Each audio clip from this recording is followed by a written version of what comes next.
اب یہ جو باتیں آتی ہیں دونوں گروہ کی، اس سے کچھ عبرت اور نصیحت کی باتیں سامنے آئی جو ہر دور میں امت مسلمہ کے لیے قدر و قیمت کی حامل ہیں۔ جیسے ان میں سے ایک یہ نتیجہ نکلا ہے کہ جوش و خروش کے اجتماعی مظاہرے سے رہنما دھوکہ کھا سکتا ہے۔ بہت جوش سے لوگ آئیں گے، اس سے دھوکے میں مت پڑیے، کیونکہ ان کے نبی نے جب انہوں نے کہا تھا کہ ایک رہنما مقرر کر دیجئے ہم جنگ کریں گے، تو انہوں نے ان سے سوال کیا تھا هل عصیتم ان كتب علیکم القتال الا تقاتلوا، کہیں ایسا نہ ہو یہ تمہیں جنگ کا حکم دیا جائے تو تم جنگ نہ کرو۔ پروگرام آ رہا ہے، بس سن لیجیے درس تو ان کا جوش و سن خروش لیجیے کیا کہہ رہا ہے۔ نقطۂ عروج پہ پہنچ گئے اور وہ اپنے نبی سے کہنے لگے وَمَا لَنَا أَلَّا نُقَاتِلَ فِي سَبِيلِ اللَّهِ أُخْرِجْنَا مِنْ دِيَارِنَا وَأَبْنَائِنَا، کہ ہم بھلا خدا کی راہ میں جنگ کیوں نہ کریں گے جبکہ ہم اپنی بستیوں سے نکالے گئے ہیں، ہمیں اپنی اولادوں سے جدا کر دیا گیا ہے۔ لیکن ان کا یہ جوش تھوڑے ہی عرصے میں ٹھنڈا پڑا اور ایک دوسرے کے پیچھے یہ گرتے چلے گئے، جیسا کہ قرآن نے پھر آگے بیان کیا ہے فَلَمَّا كُتِبَ عَلَيْهِمُ الْقِتَالُ تَوَلَّوْا إِلَّا قَلِيلًا مِّنْهُمْ، جب انہیں جنگ کا حکم دیا گیا تو تھوڑے سے افراد کے سوا سب نے پیٹ پھیر لی۔ اس واقعے میں عبرت کا ایک پہلو ہے اور وہ یہ ہے کہ گروہوں کی دلیری، ان کے جوش و خروش کا ایک بار نہیں بار بار امتحان لینا چاہیے۔ چنانچہ اس قصے میں ہم دیکھتے ہیں کہ بنی اسرائیل کے مطابق جب انہیں جنگ کا حکم دیا گیا تو ان کی اکثریت نے جنگ سے پیٹ پھیر لی اور ایک قلیل تعداد ہی رہ گئی جو نبی سے کیے ہوئے عہد پر قائم تھی۔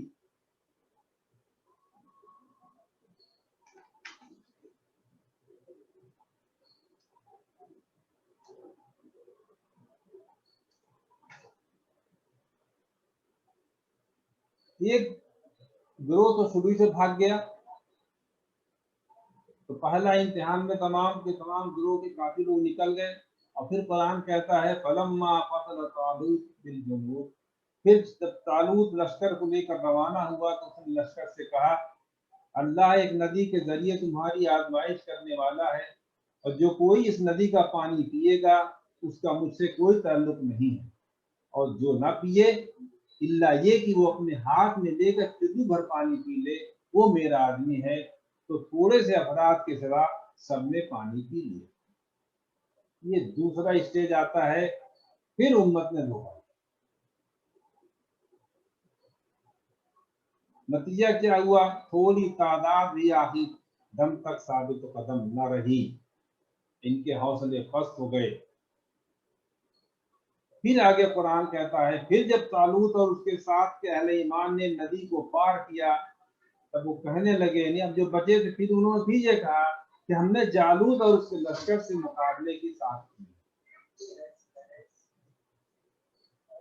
جس نے ندی پار کر لیا وہ پھر یہ کہہ رہا ہے کہ ہمیں ہمارے اندر جالوت اور اس کے لشکر سے لڑائی کرنے کی ہمت نہیں ہے، طاقت نہیں ہے۔ اپنے ساتھیوں کی استعفائی کے برعکس ایک مختصر گروہ ثابت قدم رہا، وہ خدا سے چمٹا رہا، اس کے بھروسے پر میدان میں ڈٹا رہا، اور اسی گروہ نے کہا تھا، یہ بہت ایسے الفاظ ہیں کہ ہسٹوریکل کہا جاتا ہے کہ یہ الفاظ بار بار بیان کر کیے جاتے ہیں، یاد رکھیے یہ سورہ بقرہ کے الفاظ ہیں کم من فئۃ قلیلۃ غلبت فئۃ کثیرۃ بإذن اللہ واللہ مع الصابرین۔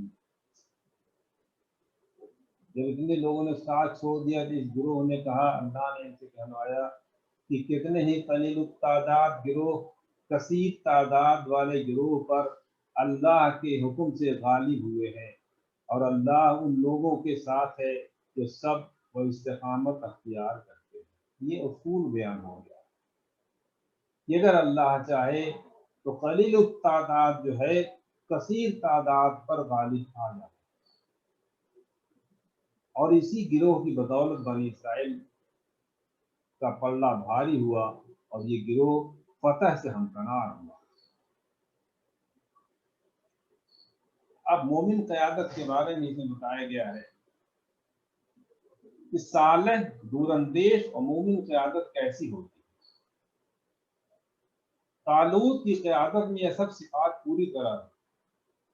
وہ لوگوں کے ظاہری جوش و خروش سے فریب میں آنے کے بجائے اس کا امتحان لیتے، ایک امتحان پر بس نہیں کرتے، جنگ شروع کرنے سے قبل وہ اپنے لشکر کی عظیمت کا پھر امتحان لیتے ہیں، اور جو لوگ کمزور ثابت ہوتے ہیں انہیں لشکر سے الگ کر دیتے ہیں، پیچھے چھوڑ دیتے ہیں۔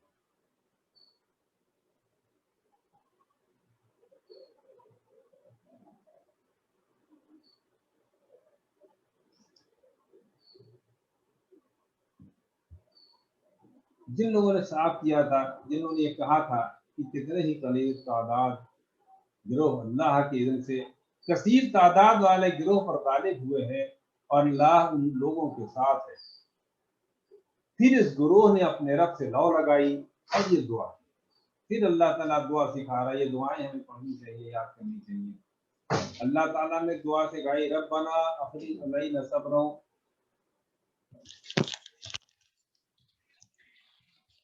ربنا افرغ علینا صبرا وثبت اقدامنا وانصرنا علی القوم الکافرین۔ اے ہمارے رب، ہم پر صبر اڈیل دے، ہمیں ثابت قدم رکھ، اور اہل کفر کے مقابلے میں ہمیں فتح نصرت عطا فرما۔ یہ گروہ یہ محسوس کر رہا تھا کہ طاقت کی میزان اہل کفر کے ہاتھ میں نہیں ہے، صرف اللہ کے ہاتھ میں۔ اس لیے اس نے خدا سے فتح طلب کی، اسے اس ہستی سے پا لیا جو اس کا مالک ہے اور اسے عطا کرتا ہے۔ یہ بریفلی ہم نے بتایا، جو پورا قصہ ہے دونوں گروہ کا، یہ ہم نے سامنے رکھا۔ اب ہم ایک ایک آیت لے کر کے آگے بڑھیں گے تاکہ آپ کو ڈیٹیل اس کا معلوم ہوتا جائے۔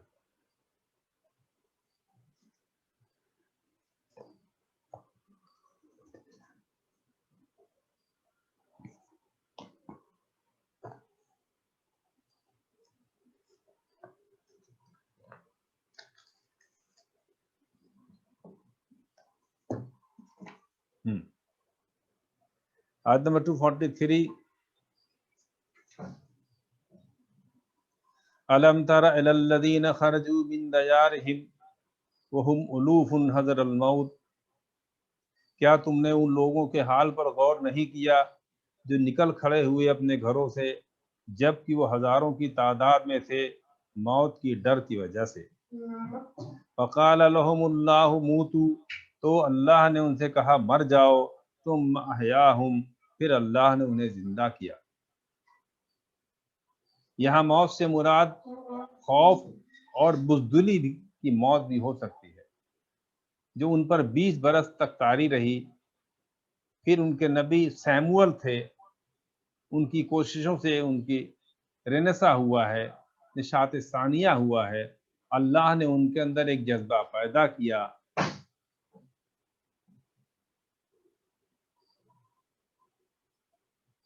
اور اللہ نے جو جذبہ جو پیدا کیا تو ان کے اندر ایک جھجھلی پیدا ہوئی۔ ان اللہ لذو فضل علی الناس ولکن اکثر الناس لا یشکرون، یقیناً اللہ تعالی تو لوگوں پر بڑا فضل کرنے والا ہے لیکن اکثر لوگ شکر نہیں کرتے۔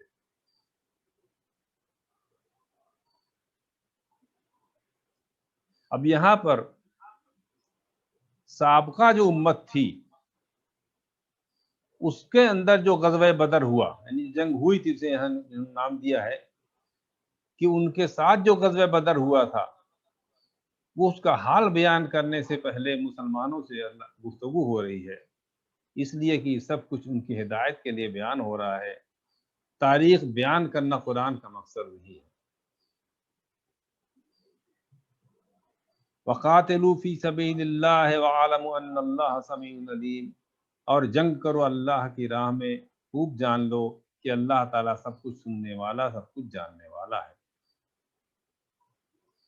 آیت نمبر 245 میں کہا گیا من ذا الذی یقرض اللہ قرضا حسنا فیضاعفہ لہ اضعافا کثیرا، کون ہے جو اللہ کو قرض حسنا دے تو اللہ اس کو اس کے لیے کئی گنا بڑھاتا رہے۔ یعنی جو خرچہ خالص اللہ کے دین کے لیے کیا جاتا ہے اسے اللہ اپنے ذمے قرض حسنہ تعبیر کرتا ہے۔ پھر اللہ تعالیٰ کہتا ہے واللہ یقبض ویبسط، یعنی اللہ ہی ہے جو تنگ دستی بھی دیتا ہے اور کشادگی بھی دیتا ہے۔ وَإِلَيْهِ تُرْجَعُونَ، اور تمہیں اسی کی طرف لوٹ کر کے جانا ہے۔ یہ ایک حصہ تھا۔ اگلا حصہ آیت نمبر 246 جو واقعات شروع ہو رہے ہیں، الم تر الی الملئ من بنی اسرائیل من بعد موسیٰ، یہ جو دوسرا واقعہ حضرت موسیٰ علیہ السلام کے بعد کا دور، کیا تم نے غور نہیں کیا بنی اسرائیل کے سرداروں کے معاملے میں جنہیں موسیٰ کے بعد پیش آیا؟ اذ قالوا لبنی لنبی لہم اسلنا ملکا نقاتل فی سبیل اللہ، جبکہ انہوں نے اپنے نبی سے کہا کہ ہمارے لیے کوئی بادشاہ مقرر کر دیجئے تاکہ ہم اللہ کی راہ میں جنگ کریں۔ قال هل عصیتم ان کتب علیکم القتال الا تقاتلوا، تو انہوں نے کہا کہ تم سے اس بات کا اندیشہ ہے کہ تم پر جنگ فرض کر دی جائے تو اس وقت تم جنگ نہ کرو۔ یعنی ابھی تم جو جوش کا مظاہرہ کر رہے ہو، ایسا نہیں نہ ہو کہ میں اللہ سے جنگ کی اجازت بھی لوں اور تمہارے لیے کوئی سپہ سالار مقرر کر دوں اور پھر تم جنگ سے کترا جاؤ۔ اس کے جواب میں بنی اسرائیل نے کہا تھا یہ کیسے ہو سکتا ہے کہ ہم اللہ کے راہ میں قتال نہ کریں جبکہ ہمیں نکال دیا گیا ہے ہمارے گھروں سے، اپنے بیٹوں سے۔ فلما کتب علیہم القتال، پھر جب ان پر جنگ فرض کر دی گئی، تولوا الا قلیلا منہم، تولو کے معنی ہوتا پیٹ پھیر لیا، الا قلیلا سوائے چند لوگوں کے، تھوڑی تعداد کے، باقی ان میں سے سب نے پیٹ پھیر لیا۔ اب یہاں مسلمانوں سے چونکہ بات ہو رہی ہے، اللہ تعالیٰ بات کر رہا ہے، اس لیے یہاں کہہ رہا ہے کہ تم بھی بہت کہتے ہو دور سے کہ ہمیں جنگ کی اجازت ملنی چاہیے، ایسا نہ ہو کہ جب جنگ کا حکم آئے تو وہ تمہیں ناگوار گزرے۔ آیت نمبر 216 میں ہم یہ الفاظ پہلے آ چکا ہے، کتب علیکم القتال وہو کرہ لکم، کہ تم پر جنگ فرض کی گئی اور وہ تمہیں ناگوار ہے۔ یہاں پھر سوال یہی بنی اسرائیل سے کیا گیا تھا، اسی لیے اس امت مسلمہ سے بھی سوال کیا جا گیا کہ ایسا نہ ہو کہ تم اپنے رسول سے تو بہت جنگ کا حکم چاہتے ہو اور اگر تم پر فرض کر دی جائے تو تم کو ناگوار گزرے۔ اللہ علیم بالظالمین، اللہ ایسے ظالموں سے خوب باخبر ہے۔ وقال لهم نبیہم ان اللہ قد بعث لکم طالوت ملکا، اب ان کے نبی جو تھے سیمول، انہوں نے ان سے کہا کہ اللہ نے طالوت کو تمہارا بادشاہ یا کمانڈر مقرر کر دیا ہے۔ توریت میں ان کا نام آتا ہے ساؤل۔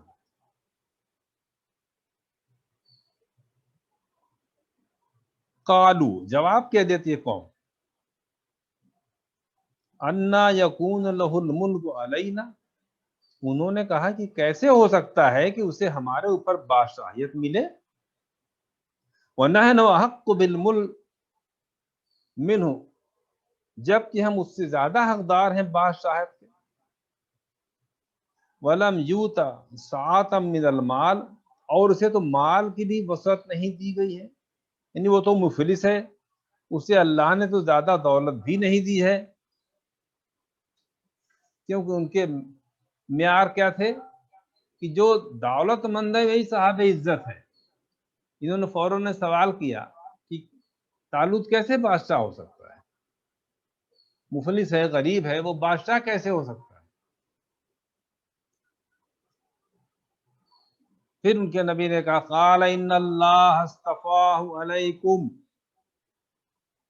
یقینا اللہ نے اس کو چن لیا ہے تم پر، یہ فیصلہ ہو چکا ہے اور یہ اللہ کا فیصلہ ہے جسے کوئی تبدیل نہیں کر سکتا۔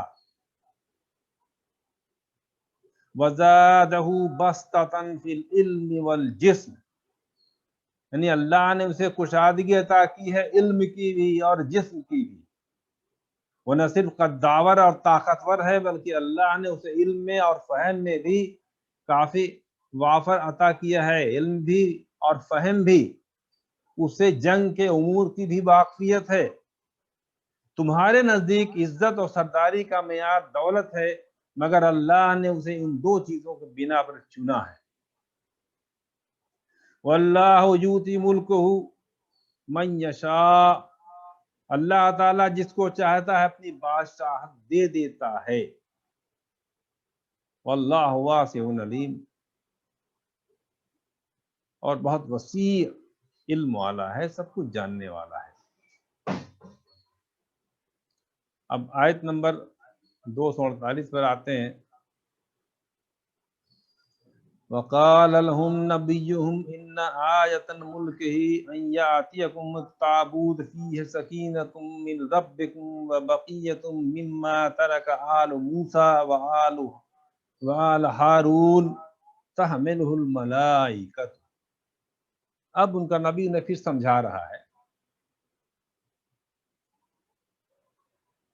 کہ طالوت کی بادشاہیت کی نشانی ایک یہ ہے، یہ کیا کرے گا؟ تمہارے پاس وہ صندوق لے آئے گا جو تم سے چھین چکا ہے، جس میں تمہارے لیے تسکین کا سامان ہے، تمہارے رب کی طرف سے آل موسیٰ آل ہارون کے چھوڑے ہوئے تبرکات ہیں، وہ صندوق فرشتوں کی تحویل میں ہے۔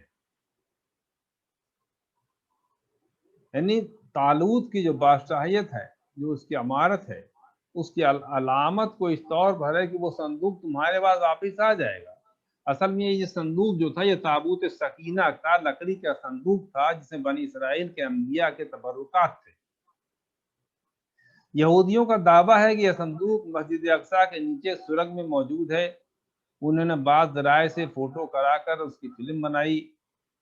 یہ تابوت سکینہ حضرت سلیمان کے تعمیر کردہ ہیکل کے تہخانے میں رکھا ہوا تھا، اور وہیں پر ربائی بھی موجود تھے۔ جب اس ہیکل کو گرایا گیا تو اسی میں دب گئے، وہ تہخانہ چاروں طرف سے بند ہو گیا، اور ان کی لاشیں اور تابوت سکینہ اس کے اندر ہی ہوں گی۔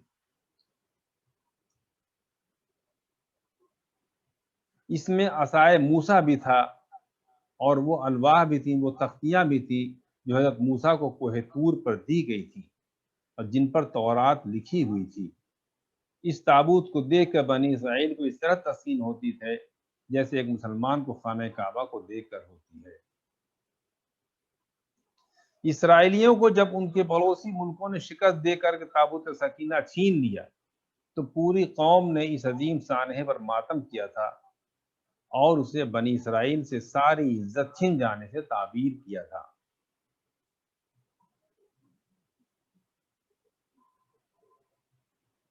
تو یہاں پر بتایا جا رہا ہے کہ طالوت کی امارت کی ایک نشانی ہے، ان کی نامزدگی کی ایک خاص بات ہے کہ یہ تمہاری تسکین کا جو سامان جو تابوت سکینہ ہے، ان کی امارت کے دوران تمہیں واپس مل جائے گا، اور وہ فرشتوں کی تحویل میں ہے۔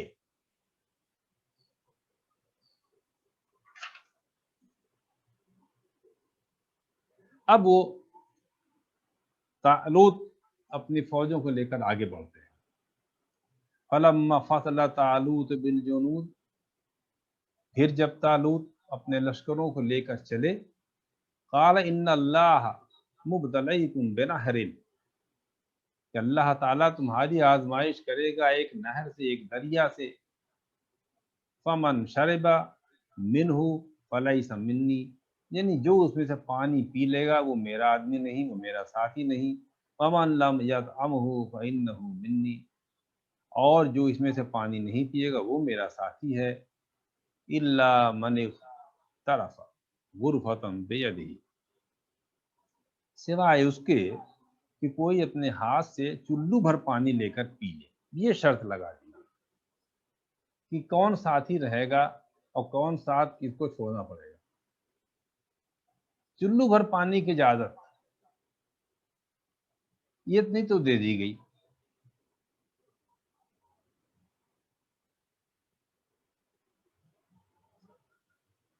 اسی ڈسپلن کو دیکھنے کے لیے رسول اللہ نے بھی غزوہ بدر سے قبل مشاورت کی تھی کہ مسلمانوں، ایک طرف جنوب سے کیل کانٹے سے لیس لشکر آ رہا ہے، دوسری طرف شمال سے مال و اسباب سے لدا ہوا ایک قافلہ آ رہا ہے۔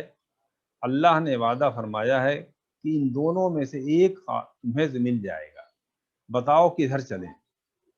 کچھ لوگ جب کمزوری دکھا رہے تھے انہوں نے کہا چہلے پہلے قافلہ لوٹ لیں، لیکن جو لوگ باہمت تھے انہوں نے کہا حضور جو آپ کا ارادہ ہو، جو آپ کی منشا ہو، آپ کے فیصلے کے مطابق فرمائیے، ہم حاضر ہیں۔